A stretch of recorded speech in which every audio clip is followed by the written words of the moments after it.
जय हिंद बच्चों। मैं अजय कुमार वाराणसी उत्तर प्रदेश से आपके अपने चैनल नौ शिक्षण पे स्वागत करता हूँ।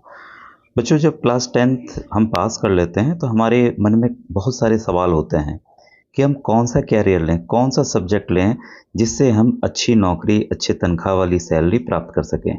तो क्या अपने मन की सुने, दोस्तों की सुने या पापा मम्मी की सुने जो हमें इंजीनियर, डॉक्टर, आईएएस, पीसीएस और कॉमर्स लाइन में जाने के लिए कहते हैं? क्या करना 10वीं चाहिए? के बोर्ड एग्जाम्स खत्म और बस शुरू हो जाती है लाइफ की सबसे बड़ी टेंशन। अब आगे क्या? चारों तरफ से एडवाइस, उम्मीदें और फ्यूचर की भयानक वाली चिंता। आज के इस एक्सप्लेनर में हम इसी पूरी सिचुएशन को डिकोड करने वाले हैं और 10वीं के बाद के सही रास्तों को बिल्कुल क्लियर करेंगे। तो चलिए बिना किसी देरी के शुरू करते हैं।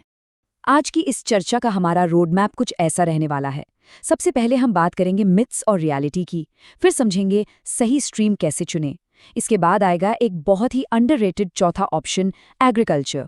फिर शॉर्ट टर्म और डिप्लोमा कोर्सेज और आखिर में बात करेंगे job ready ITI career options की। तो आते हैं अपने पहले सेक्शन पर, मिथक और वास्तविकता। 10वीं के ठीक बाद का जो टाइम होता है ना, वो भारी कंफ्यूजन और सोसाइटी की अनकही उम्मीदों के प्रेशर से भरा होता है। अब यहाँ सबसे बड़ा सवाल ये खड़ा होता है कि ये जो स्ट्रीम हम चुनते हैं ना, ये डिसीजन एक्चुअल में ले कौन रहा है? क्या ये किसी स्टूडेंट का अपना असली इंटरेस्ट है या फिर बस दोस्तों, परिवार और समाज की उम्मीदों की गूंज भर है?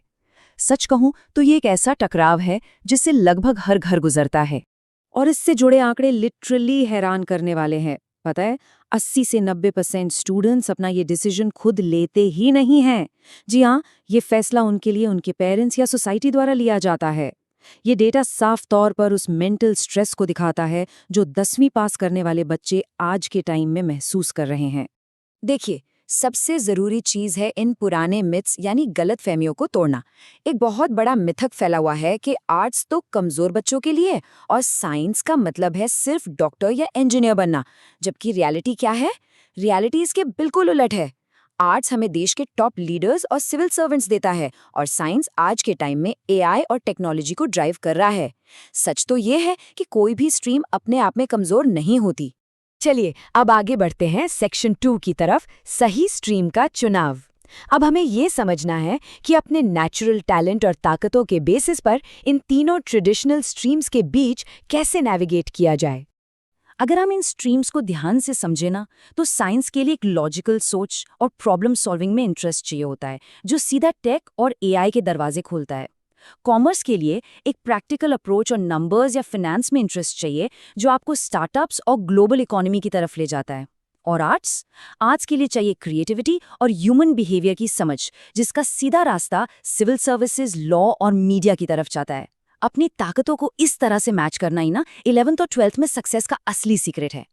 लेकिन यहाँ एक और प्रॉब्लम है जो थोड़ी गहरी है, एक अवेयरनेस गैप है। जैसे राजस्थान के कई हिस्सों में तो 10वीं क्लास तक करिकुलम में कॉमर्स इंट्रोड्यूस ही नहीं होता। अब इसका मतलब क्या हुआ? इसका मतलब ये है कि स्टूडेंट्स का कोई दूसरा स्ट्रीम चुनना उनकी काबिलियत की कमी नहीं है, बल्कि ये सीधा सीधा अवेयरनेस यानी जानकारी की भारी कमी को दिखाता है। अब आते हैं अपने तीसरे सेक्शन पर, चौथा विकल्प, एग्रीकल्चर। एक ऐसा रास्ता जो बहुत बड़ा है लेकिन अक्सर इसे इग्नोर कर दिया जाता है।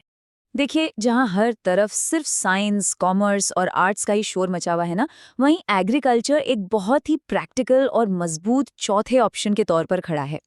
जो स्टूडेंट्स अपने फ्यूचर की प्लानिंग कर रहे हैं, उनके लिए ये एक बेहद पावरफुल ऑल्टरनेटिव है, जिसे बिल्कुल भी अंडर एस्टिमेट नहीं किया जाना चाहिए। आप ट्रेडिशनल पढ़ाई से थोड़ा बाहर निकलते हैं। सेक्शन 4, शॉर्ट टर्म और डिप्लोमा कोर्सेज।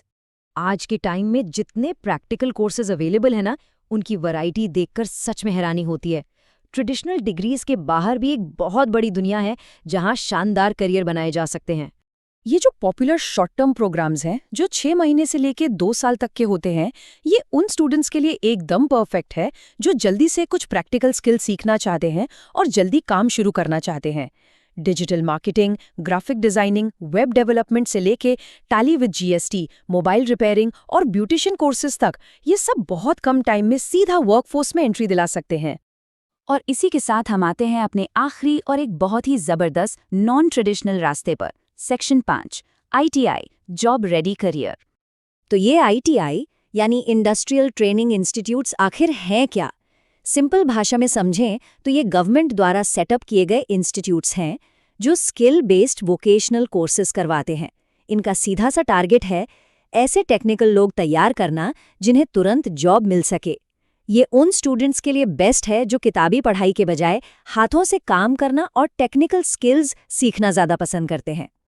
अब जरा इन एक्सपेक्टेड सैलरीज पर गौर कीजिए। ये पहले से बनी बनाई धारणाओं को पूरी तरह तोड़ देते हैं। 1 या 2 साल का ITI कोर्स कितना प्रॉफिटेबल हो सकता है, सोचिए जरा। एक ड्राफ्ट्समैन सिविल या पंप ऑपरेटर का पैकेज 3 लाख रुपए तक जा सकता है और कोपा यानी कंप्यूटर ऑपरेटर का कोर्स भी 1 लाख रुपए तक की एक बहुत ही स्टेबल शुरुआत दे सकता है। अगर हम कुछ स्पेसिफिक ट्रेड्स को ब्रेक डाउन करें तो ड्रेस मेकिंग का 1 साल का कोर्स हर महीने 20 से 30 हजार रुपए की कमाई का जरिया बन सकता है। फिटर इंजीनियरिंग का 2 साल का कोर्स मैकेनिक या वेल्डर की जॉब दिलाता है। वहीं हॉस्पिटल हाउसकीपिंग और डिजिटल फोटोग्राफी जैसे 1 साल के कोर्सेज भी सीधा रिलायबल इनकम में बदल जाते हैं। 10वीं के बाद अवेलेबल ITI और सर्टिफिकेट ट्रेड्स की ये लंबी चौड़ी लिस्ट बस इसी बात पर जोर देती है कि सीखने वालों के लिए मौकों की लिटरली कोई कमी नहीं है। अपॉर्चुनिटीज हर तरफ फैली हुई हैं। तो इस पूरे एक्सप्लेनर के आखिर में हम वापस उसी मेन प्रॉब्लम पर आते हैं। खुद से बस एक सवाल पूछना है, क्या चुना गया रास्ता एक सच्चे इंटरेस्ट का रिफ्लेक्शन है या फिर बस सोशल प्रेशर की एक गूंज? सबसे जरूरी बात यही है कि हर किसी को अपने करियर डिसीजंस की असली ओनरशिप लेनी चाहिए। इस एक्सप्लेनर से जुड़ने के लिए बहुत बहुत धन्यवाद। चीज़ों को एक्सप्लोर करते रहिए और सीखते रहिए।